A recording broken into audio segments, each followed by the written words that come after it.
Yan mga kasablay at tayo nga po pala kukuha na ng ating pagkain at oras na nga po pala ng pagkain kaya tayo po kunin na natin ang ating rasyon para tayo ay kumain na. Yan, napakalaki po ng ating ano, magbabasketball daw siya. Yan po at yung isa po namin kasama yan magbabasketball. Wow, sarap naman yan kabayan. Oo.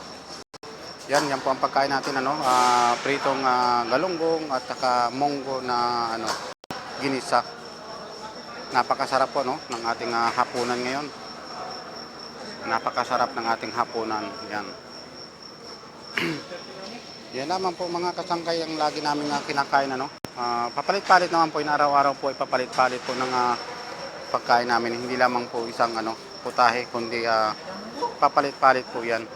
Minsan pritong manok, minsan pritong tawag ito sinigang na bangos, ganon. Depende po sa putaheng kanilang iharap. Kasi araw-araw po palit-palit po yan. Yan lamang po at maraming salamat po mga kasangkay. Bye-bye po. Maraming salamat.